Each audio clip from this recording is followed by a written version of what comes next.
সন্ধে হতে না তো একটু চা করলাম, আদা দিয়ে একটু চা খেলাম। কদিন ধরে শরীরটা এত খারাপ, গায়ে জ্বর জ্বর ভাব, টনসিল ফুলেছে, গালটাও ফোলা ফোলা লাগছে। হ্যাঁ, দাঁতের এখানটা এই দিকটা বাঁ দিকটা ভীষণ ব্যথা। পুরো ভেতর দিয়ে মোবাইলে টর্চ দিয়ে দেখলাম, পুরো গালের এখানটা দিয়ে মানে এত ব্যথা, তোমাদের সাথে ভিডিও পোস্ট করতে পারছি না। হুম, যাই হোক, এই এসিটা নতুন লাগানো হয়েছে, হাইসেন্সের এসি। গোদরেজের আগে একটা এসি ছিল, আমি কোনো প্রমোশন করছি না। তো ওই এসিটা দিয়ে খালি জল পড়ছিল।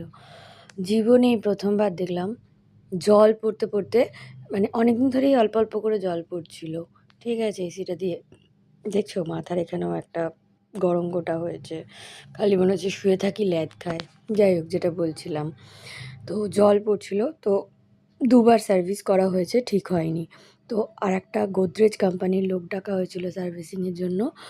তো সে সারিয়ে দিয়ে যাওয়ার পরে দুপুরবেলার দিকে আমি যখন এসিটা চালাই, এরকম চাঁই চাঁই বরফ এসি থেকে বেরোচ্ছিল। তো আর কিছু উপায় না দেখে এসিটাকে আমরা চেঞ্জ করি।